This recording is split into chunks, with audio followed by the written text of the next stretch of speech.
Hello friends, welcome to our YouTube channel Masala Mann Stories. Bollywood मसाला एक अलग अंदाज में। बीते समय की मशहूर अदाकारा, सादगी भरी खूबसूरती की मलिका मधुबाला जी सबको याद ही है। उनका जीवन अप्स एंड डाउन से भरा हुआ था। इतना नाम, इतनी शोहरत, इतनी इज्जत और कामयाबी के बाद भी वो कष्ट भरी जिंदगी में अकेली रही और दुख के साथ ही दुनिया को छोटी उम्र में अलविदा कर दिया। आज इस वीडियो में उसी महान अदाकारा मधुबाला जी के विषय में बात करते हैं। कुछ उनकी जिंदगी के अनछुए पहलुओं की बात करते हैं। ये बातें आपको झटका तो जरूर देने वाली हैं। मधुबाला जी का जन्म 14 फरवरी 1933 को दिल्ली में एक पश्तून मुस्लिम परिवार में हुआ था। मधुबाला जी अपने माता पिता की 5वीं संतान थी और उनके अलावा उनके 10 भाई बहन थे। मधुबाला आगे चलकर भारतीय फिल्मों की एक मशहूर और कामयाब अभिनेत्री बनी। मधुबाला के अभिनय में एक आदर्श भारतीय नारी को देखा जा सकता था। चेहरे से भावों को भाषा देना और नजाकत उनकी विशेषता थी। उनकी अभिनय प्रतिभा, व्यक्तित्व और खूबसूरती को देखकर कहा जाता है कि वो भारतीय सिनेमा की अब तक की सबसे महान अभिनेत्री रही हैं। मधुबाला का जन्म का नाम मुमताज बेगम जहां देहलवी था। कहा जाता है कि एक ज्योतिष ने उनके माता पिता से ये कहा था कि मुमताज बहुत ख्याति और संपत्ति अर्जित करेगी, पर उनका जीवन दुखमय होगा। उनके पिता ने ये भविष्यवाणी सुनकर दिल्ली से मुंबई एक बेहतर जीवन की तलाश में वो मुंबई आ गए। मधुबाला ने अपना फिल्मी सफर बसंत 1942 में आई फिल्म से बेबी मुमताज के नाम से शुरू किया।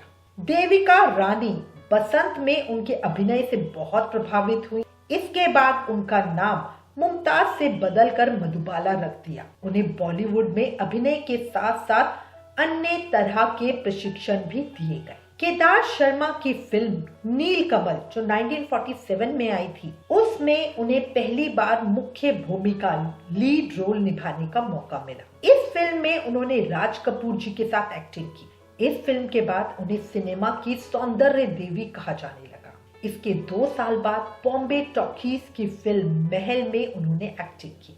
महल की सफलता के बाद उन्होंने कभी पीछे मुड़कर नहीं देखा। उस समय के टॉप एक्टर्स के साथ उनकी एक के बाद एक फिल्म आती गई और सफल होती गई। उन्होंने अशोक कुमार, रहमान, दिलीप कुमार, देवानंद आदि सभी के साथ काम किया।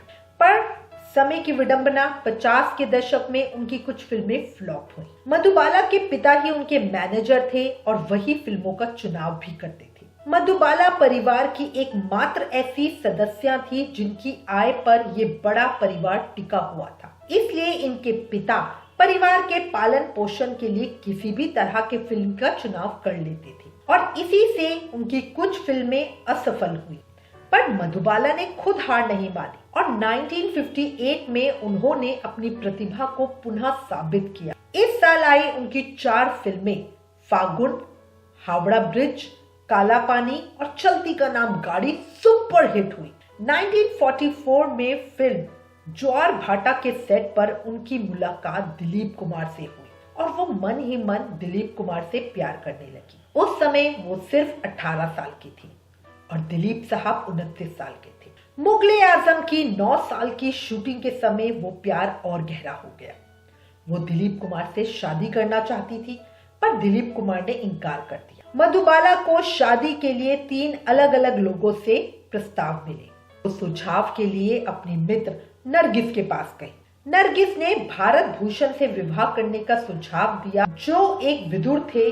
नरगिस के अनुसार भारत भूषण प्रदीप कुमार और किशोर कुमार से बेहतर थे, लेकिन मधुबाला ने अपनी इच्छा से किशोर कुमार को चुना। मधुबाला को दिल की बीमारी थी और उनका 1950 से ही इलाज चल रहा था, लेकिन उन्होंने इस बात को सभी से छुपाए रखा। किशोर कुमार उस समय एक तलाकशुदा व्यक्ति थे। मधुबाला के पिता ने किशोर कुमार को बताया कि वो ऑपरेशन के लिए लंदन जा रही है और लौटने पर ही विवाह करेगी। मधुबाला मृत्यु से पहले विवाह करना चाहती थी और ये बात किशोर कुमार को पता था।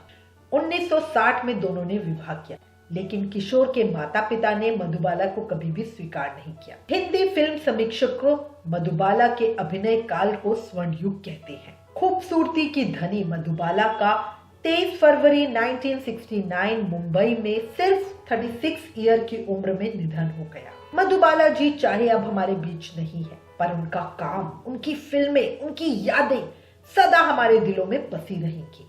हर जवान जोड़ा कभी ना कभी अपनी जिंदगी में उन्हें याद करता हुआ कहता जरूर है, जब प्यार किया तो डरना क्या। क्यों सही कह रही हूँ? मसाला मन स्टोरीज की तरफ से मधुबाला जी को श्रद्धांजलि। आप हमें भी दुआओं में याद रखना। Please like, share and subscribe. Thank you. Masala Mann Stories, Bollywood मसाला एक अलग अंदाज में।